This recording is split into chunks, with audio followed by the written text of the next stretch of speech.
Before we watched TV shows and movies on Narcos, and even before Pablo Escobar's rise to fame, there was one man who was the ultimate narco. He lived the narco life of greed, money, and power, but found a way to reclaim his life and use his astonishing experiences to empower others to live a life of hope, meaning, and redemption. Welcome to the Narco Mindset Podcast, where Dr. Jorge Valdes shares his journey through life before and after the Medellin Drug Cartel, from torture and multiple prison sentences to how he refocused his life onto a path of principles learned as a narco. It's time to share that raw truth with you, right here on the Narco Mindset Podcast, with your host, Dr. Jorge Valdes. Today on the Narco Mindset Podcast, then I realized that one of the most important character attributes that a person must have is to build a culture of win-win. When I approached the drug cartel, I did not approach it as a drug dealer. I approached it as a businessman. Every employee is going to take a bonus. The question is, do you give it to them or do they take it? But at the end of the day, we live in a culture that is about me. What people will do when you go first and you empower them and you put them first. As a result of not having a win-win in my marriage, I almost lost the most amazing woman God ever created. Welcome to the Narco Mindset Podcast. My name is Dr. Jorge Valdes, and I will be your host for today. I want to thank all of our friends who have signed on to our community and received a free book. And I want to thank those that have sent in questions. I try to answer every one of the questions and deal with them and help you as much as I can. So it really has been exciting to see the reception that we have gotten. One of the questions that came up as people would go ahead and as people try to contact me was, how was it that I created such a successful company? When I was writing the Narco Mindset Journal, I started with addressing those important characteristics in a human being that we must have in order to build a strong mindset, like integrity, being truthful, being honest. And I went ahead and I addressed those. Then I went and moved over to what I felt like were character flaws, things that we need to deal with that not only prevent us from becoming fully human, but prevent us from reaching our greatest potential that we have. And, we build strong character traits, but then here comes this character flaws, like lying, being selfish, different things that end up really negating all the good that we have. But as we went on, then I realized that one of the most important character attributes that a person must have is to build a culture of win-win in their life with their family, with their children, and especially in their company. So I want to talk today about the win-win situation that I created in two different enterprises, completely opposite polars, but made me very, very effective. Those two enterprises was at the age of 20 building a group that would become known as the Medellin Drug Cartel. And according to the government, in 1979 when I was arrested, heading the largest drug conspiracy in the history of America. And then going on and walking away from that life, going to prison, coming up, earning a Ph.D., and starting a company from scratch and building that company to a multi-million-dollar national, international company. So what did those two enterprises, one very legal, one very illegal, have in common? Or what character trait did I emphasize in those two ventures that made them both be very successful? So let's start with the drug cartel. So let's go back to 1977. So here I am leading an organization where we're importing, anywhere between 800 to 1,000, 1,500 kilos a month. In 1977, we're doing anywhere between 50 to 80, 90, maybe sometimes $100 million a month. That was a lot of money. It's a lot of money today, but it's a lot of money in 1977. I was making between $1 million to $2 million. Maybe sometimes I made $3 million in a month. And as I looked at my employees, and as I was always thinking, because when I approached the drug cartel, I did not approach it as a drug dealer. I approached it as a businessman, that I was building an enterprise just like any other enterprise. It just happened that the product that we sold was illegal. So one of the things that I looked at, I said, here are my employees, and I'm paying them unbelievable amounts of money. So here's people that normally were making $100 to $150 a week, which was a lot of money in 1977. All of a sudden, I'm paying them $5,000 a week. And people would say, well, Joe, that's just a lot of money. That's enough. You don't need to give him any more than that. Other members of the organization would say. And I said, no, in reality, I'm not going to give him out of the proceeds of the organization, but out of my cut, I'm going to give him a piece. Why? I said, because first and foremost, so here you have guys risking their lives, risking their families, risking everything that they have to go ahead and make $5,000. Yeah, a lot of money back then, especially we were all young kids. But what I realized was that what would happen as a human, human nature will kick in, and these people will realize, hey, you know what? We're working and we're picking up anywhere between 50, 70, 80 million dollars a month for George. We know he's making between $1 million to $2 million a month, and we're making $20,000. You know, they never said that to me. I just envisioned it because as a businessman, I always believe one thing. Every employee is going to take a bonus. The question is, do you give it to them or do they take it? So to me, if they took it, that means stealing. If I give it to them, make me feel better. So in a selfish kind of a way, I decided that I was going to give them each a cut of the profit. So at the end of the month, I got together and I said, listen, guys, this month I made $1 million. So I'm taking 10% of it. If I made $2 million, I would take 15. Sometimes I would take 20%. It would just depend. And I would say, here's the deal. I'm going to divide this equally among you guys. Well, to them, it was amazing. You thought I was dividing $20 million among them. Because in reality, all they were expecting was $5,000 a week. And that was a lot compared to what other organizations, that were dealing with marijuana and things like that, were paying people. And they know it because it was a very, very small world. One of the things that was critical for me was for my employees to take the money to my attorneys that I had on retainer. And sometimes it'd be anywhere from $100,000 to $200,000 a month. A lot of money in the 70s. But the reason that I did was so that they would see how much I care about them. They knew one thing. If they got arrested, the best legal minds in the country will be there within hours, number one. Number two, if we could bail them out, no matter what the bail was, I was going to do that. Number three, if they had to go to jail, they knew that the first thing that we would do is there was a family fund that was put aside. And in that family fund, they knew that I would buy the wife a house if they didn't own one. I would set up a fund for their daughter or son to go to college at a great school. I would set up a fund where they would receive $3,000 a month until their husband came out of jail. And then every Christmas, I would give them money to go visit their husband. And even if they needed to go visit him besides Christmas, anytime they wanted to visit their husband, I would give them $1,000 for expenses and so that they would have no problem. Now, these guys, God forbid, and I was blessed that none of them ever went to jail. One of them died, and I'll tell you what we did with him. But anyway, as a result of that, they knew that George cared about them. So if they went to jail, the least person they would ever believe in betraying would be George. Why? I mean, why cut the hand that feeds you? Whereas every other organization, every other boss didn't give a damn. They simply, hey, if you tell us we're going to kill you and your family. Well, I didn't believe in that culture. Number one, I didn't believe in violence. And number two, I believe that, yeah, you can impose fear on people, but they're not going to respect you. And the minute that they can realize that, hey, the government can take my family away and put them under protective custody, then I would tell. I spent thousands and thousands of dollars doing what I did. And thank God no one ever got arrested. But I remember one of my good friends died. And when he died, the first thing that we did was we bought the wife a house. And then we set up a fund. He only had a little girl. Set up a fund so that little girl would have schooling all the way. She was, at that time, maybe 3, 4 years old.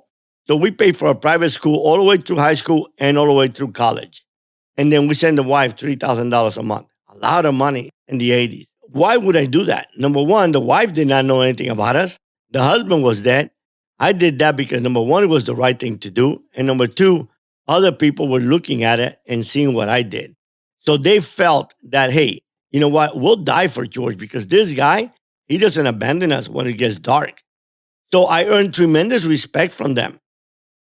So when I started my company with my wife, the first thing that we did was dedicate our company to God. And we just felt that, hey, if we do that, we will be blessed. And it was tough because we would come Monday morning, have a devotional, have no jobs. At the end of the devotion, we would begin to get jobs for the rest of the week until Friday. Sometimes I used to say, well, God, give me some jobs for the following week, man.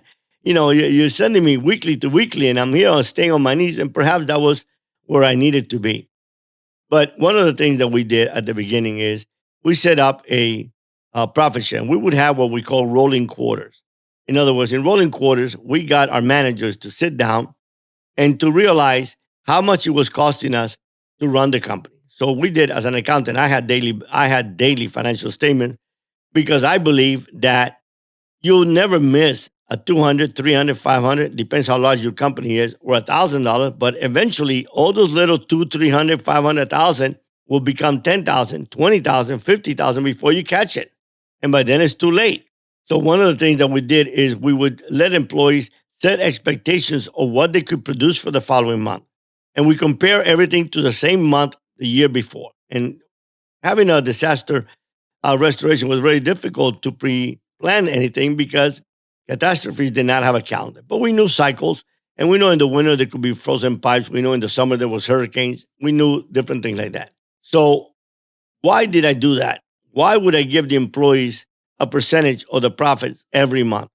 Really simple, because even though we paid our employees better for the labor they produce in the same industry than anybody else would pay them, here they were collecting checks sometimes for $30, $40, $100,000. And as human nature kicks in, they look at those checks and, wow, we're making George rich, without realizing the thousands of dollars that are going out every month to pay and to keep the company running. And with that in mind, with the win-win situation, we always made sure that we stress that, you know what? We're going to put our company first ahead of our needs.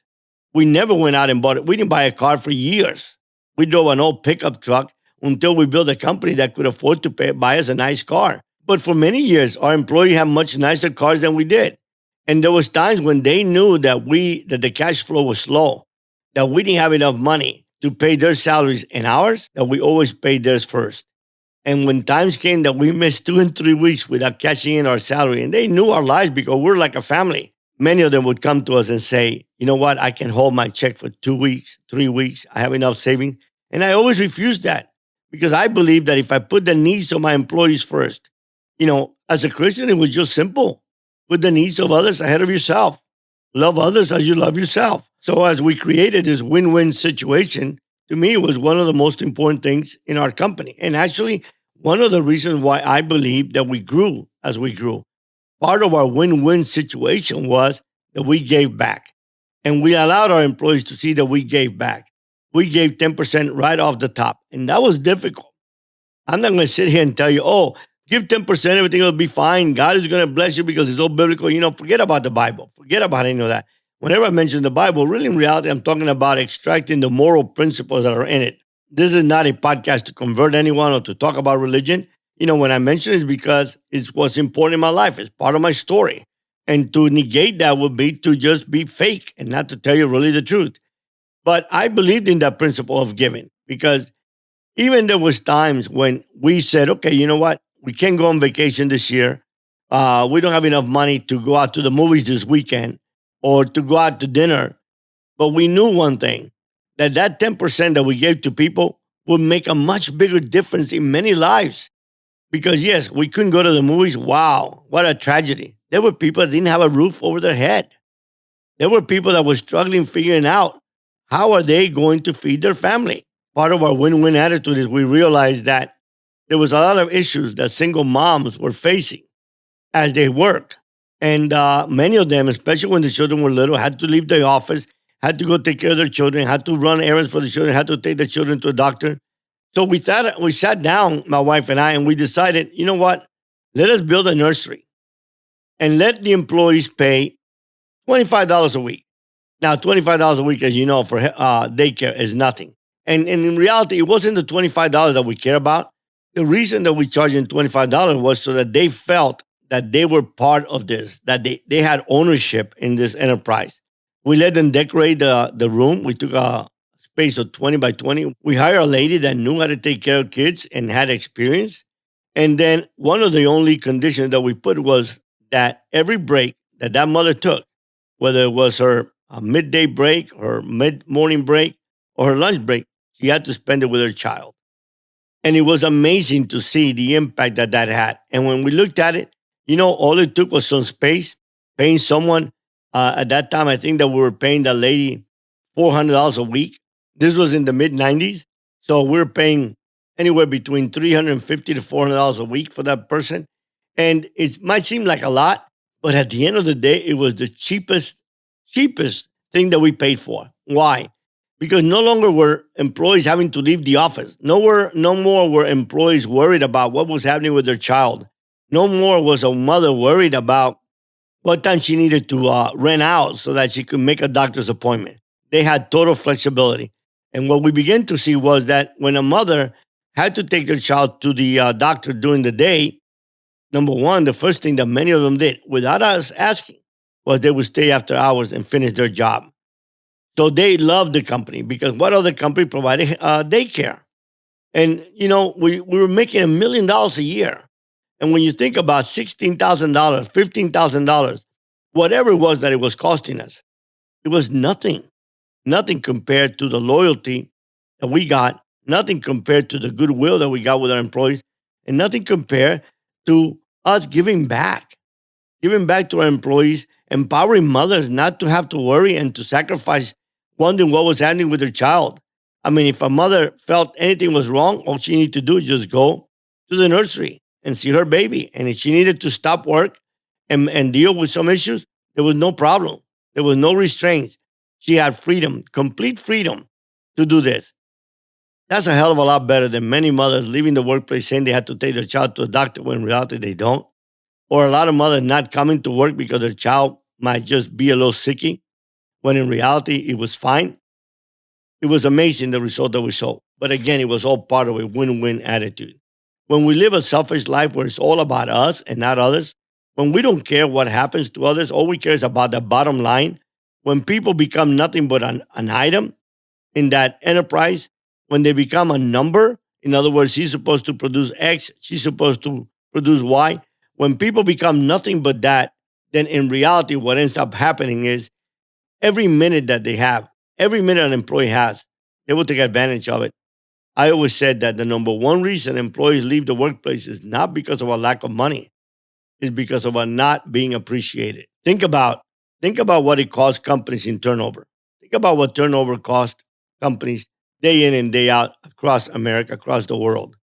And it's amazing. If we only appreciate our employees, if they become something more than just simple number or a simple asset that will produce X, it's amazing how much we will save our company. But at the end of the day, we live in a culture that is about me, me. And it's not about he, she. So therefore, when somebody ends up costing us more than we think, we dispose of them. It doesn't matter what situation they're in. It doesn't matter how much they're hurting. It doesn't matter what challenges they're facing in life. We don't care. In our win-win attitude, we did everything that we could to make sure that number one, our employees would have a safe vehicle to come to the office. Many times we financed it. Another thing that we did is we made sure that we helped our employees to buy their first home. And I'm feeling proud to realize that, yes, many of our employees did.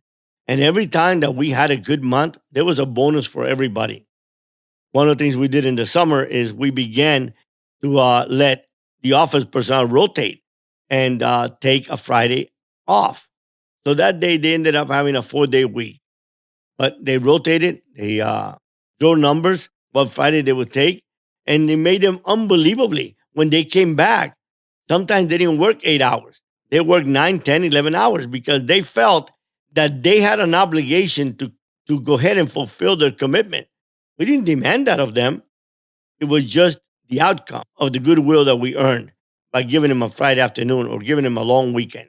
Another thing that we did to create a culture that was very, where employees were happy and where they felt that the company was part of their own family is that we ended up putting TVs and we told employees, listen, if you want to take a break, and we had a lounge with a coffee shop. I said, look, if you want to take a break during the day and it's not your break time and you don't have a child to go to the nursery with, take a break. Turn the TV on. Watch the news. Watch Oprah. Watch whoever you want to watch. It doesn't matter to me. I never said, if you do this, you have to, because then that is a quid pro quo, right? So if you watch the TV, you got to work that extra hour. Listen, it's amazing what people will do when you go first and you empower them and you put them first. You don't have to demand something in return. Human nature is that they will give it back. And those employees that are selfish and will don't do nothing but take, and give nothing back, you're not going to have to fire them because they didn't give back and they watch Oprah. You're going to fire them because there'll be a lot of other things that they will do that will go ahead and just show you how selfish they are and how they care nothing about themselves. Because it's very interesting. One bad apple will ruin a whole bunch. And that is true. Like I tell parents, when you think that your good child can hang around with a bad kid and change them and convert them and make them good, you're so wrong. One bad kid will make 100 good kids bad. One good kid will not make one bad kid good. It's just, and it's not that a kid is good or bad. I'm talking about the lifestyle that that child has chosen to live.